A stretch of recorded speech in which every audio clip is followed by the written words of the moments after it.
Hey guys, my name is Erin Yarbrough. I work for OU Web Communications, and I'm here to tell you that being underestimated is not as bad as you think. It actually can be a really, really good thing. So when I was in college, I had a couple of internships, and one of them was at Disney World for 8 months with this guy. And one of the things that I found when I was at my internship in Disney World was this passion, this drive. Disney does these amazing things. They have these amazing creative ideas, and I wanted to have some amazing creative ideas. So it kind of pushed me towards, this passion, this drive. All well and good, but how do you do that, right? So whenever I started my career, I got out in the real world and realized that I was actually just kind of innately underestimated for a few reasons. I'm short, I'm a girl, I'm pretty young for my career, which is probably the biggest reason. I'm blonde, and maybe also a big reason is that I act blonde a lot, so I'm just really innately underestimated in general. So that's pretty frustrating, right? So I've done all these internships, I have all this experience right out of college, and I'll be honest, I had a pretty big ego. And when I got into my first job and realized that there were a lot of people there that were way better than me, you kind of have to push that ego out of the way. You have to get over it before you have to get over that frustration before you can even see that there are benefits to being underestimated. So one of the cool things about being underestimated is that you have time.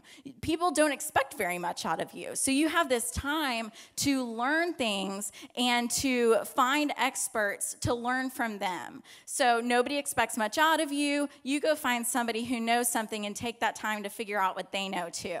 Because everybody's an expert. I'm an expert even in some really dumb things, but I'm still an expert in them. And there are other experts out there that we can learn from. So all you have to do is you have to be humble. You have to treat them like an expert. You just have to give them that smile and the little flicker of the eye and ask them, pretty please, will you take me under your wing and show me a few things? And I was shocked at how many people actually did that. They actually cared. And that is one of the coolest things about being underestimated is that people want to help you. People want to help you out that you don't necessarily get if people already expect a lot out of you. So that was one of the coolest things. Another benefit that comes out of being underestimated is this idea of some negotiation and some strategery, if you will. And this is my secret stealthy weapon. When I was in college, I actually worked as a receptionist at a car dealership one summer, and these sales guys, they had customers pegged by the time they walked in the door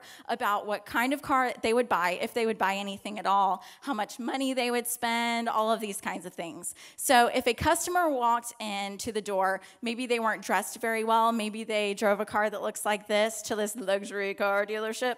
Well, these experienced these experienced sales guys didn't really want to help them. So they sent the new sales guys out to meet with those people. But that's what I want. I want the new sales guy, right? Because that's the person who needs that commission more than anything.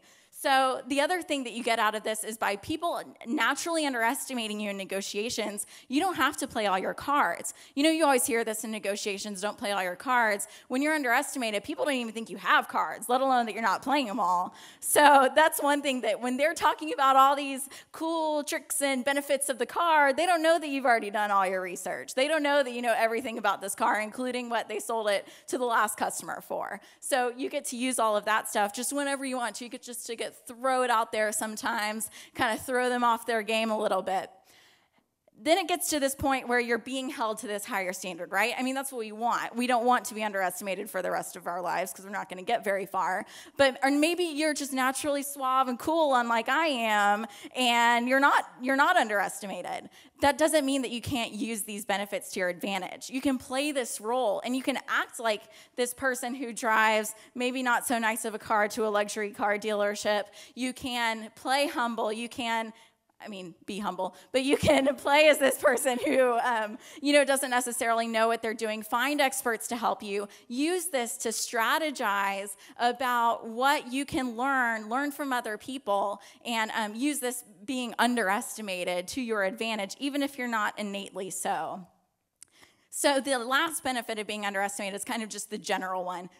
that it's completely motivating, right? So when you're underestimated, all you're doing is you're looking up. You're trying to get everybody to realize that you have something to offer. So it's completely motivating. You're always wanting to impact the world with these huge ideas. And maybe I haven't impacted the world yet, but I do get to do some really cool projects at OU and web communications, and I'm really proud of that, and it's really exciting. So thank you guys so much for listening to me. Don't underestimate everybody that you meet. Think of everybody as an expert. And if you need any advice on your next Disney World trip, let me know.